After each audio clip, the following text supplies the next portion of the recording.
I'm going to be talking about Venn diagrams in this video. I'm going to teach you all about it. So if you have a problem like this that says, put the diamond in the Venn diagram. So first, let's review what's a Venn diagram. So a Venn diagram is two circles. See these two big black circles?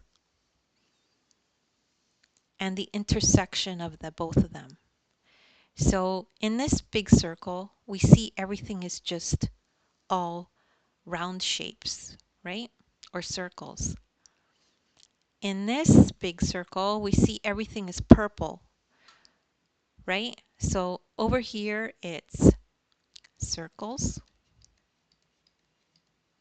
And over here, it's purples or purple shapes. Just call it purple. So the thing that these two circles have in common, you can see here in the overlap, purple circles. So let me make that clear. So let me make an arrow, and it's purple circles.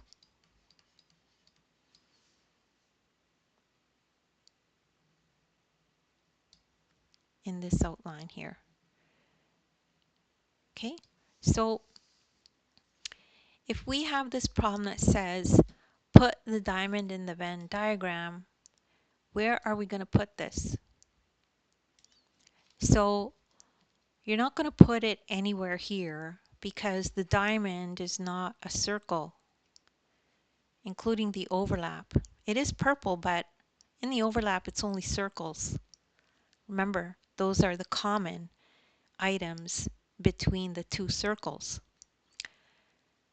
But if you look at this area of this big circle, there's purple shapes of all different kinds. So it makes sense that we can move this into this area and it would fit right in.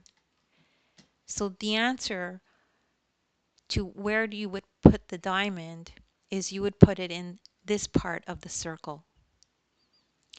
And that's it. And if you don't understand this right away, just rewatch the video and it'll make sense, maybe one or two more times.